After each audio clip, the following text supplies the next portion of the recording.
Hello and welcome to It's a Code You Mental Health Support for Those Working in Healthcare. This is a podcast created for healthcare employees to explore not only issues relating to mental and emotional health, but also unique challenges that those working in healthcare are faced with. Your hosts are Adina Tucker, a licensed clinical social worker with Dartmouth Health, and Jennifer Hinsey, an MSW also with Dartmouth Health.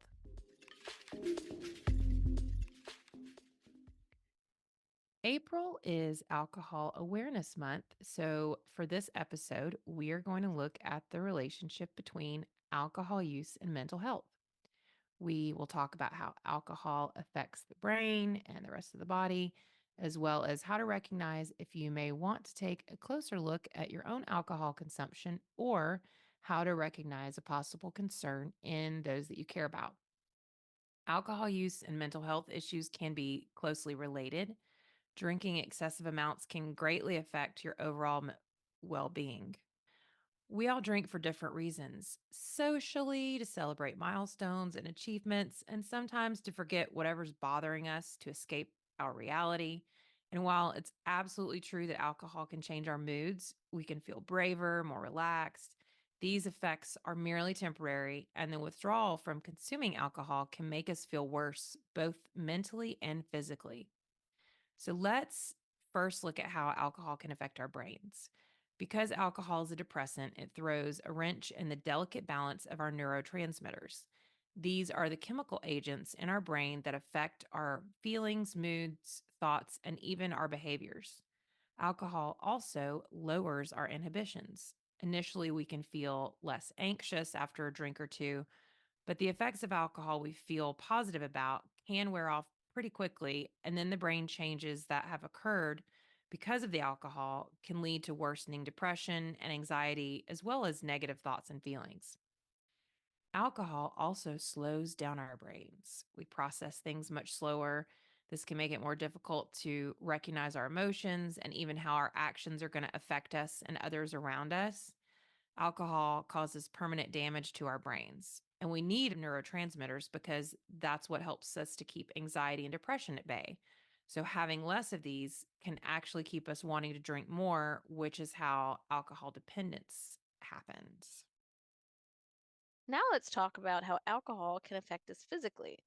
Well, for starters, drinking too much can leave us with alcohol poisoning. When you hear the phrase alcohol poisoning, maybe you imagine a college kid binging way too much and they get rushed out to the hospital to have their stomach pumped. What what's typically going on here is alcohol poisoning occurs when excess alcohol in your bloodstream starts affecting your life supporting functions, like your breathing, your heart rate, and your consciousness. It can actually be life threatening, and it does need immediate medical care. It happens when there's so much alcohol in your bloodstream that life supporting areas of your brain are affected and can even start shutting down. So, someone might lose consciousness, might not be able to wake up, they could have seizures, vomiting, very slow rates of breathing, a very slow heart rate, and clammy skin. But also, drinking does not always result in the most severe cases of alcohol poisoning, but there are some other detrimental physical effects that we can all experience, even if we drink a moderate amount. Drinking alcohol and drinking in excess can cause us to have sleep issues. It can also bring on migraines, and it can affect our behaviors. The long term effects of alcohol increase the risk of some serious health issues like stroke, heart disease, cancer, high blood pressure, and liver disease.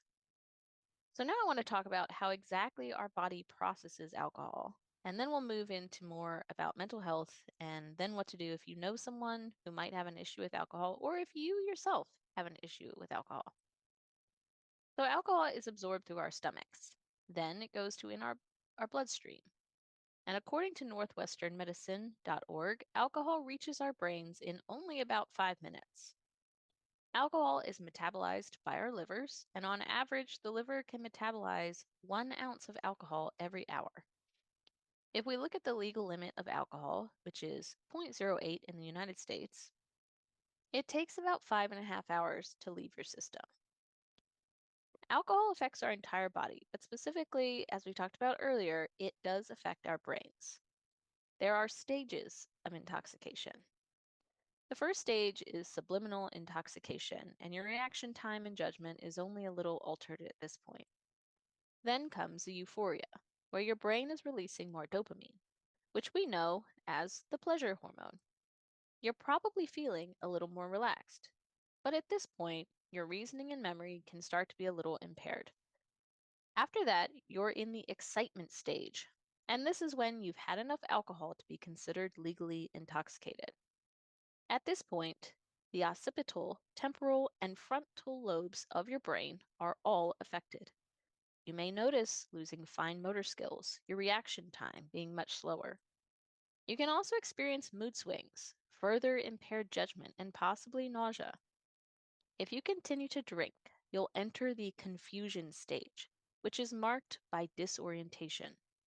Now experiencing an impacted cerebellum. This is the part of your brain that helps you with your coordination. Your short term memory may be impacted. Your hippocampus is now impacted, making it difficult for you to make new memories. If we keep going, we're going to end up in the stupor stage. This is when we are looking at alcohol poisoning. By this point, all your mental, physical, and sensory functions are affected and not working correctly. After the stupor phase, you are at high risk for going into a coma. Your respiration, circulation, motor responses, and reflexes are all being affected. The last stage of intoxication is death. And that's because a certain level of alcohol in your system causes the brain to fail to control your body's functions. You might be thinking at this point, how do I know if I've had too much? Drinking affects everyone differently because your body weight, age, gender, all of those factors together affect how your body reacts to the alcohol. So, occasional drinkers usually recover once they're sober. Heavy or chronic drinking, that's considered drinking that happens over a long period of time. So, for women, that's 4 or more drinks per day or 8 or more drinks per week. And then for men, this would be 5 or more drinks per day or 15 or more drinks per week. So, what constitutes a drink?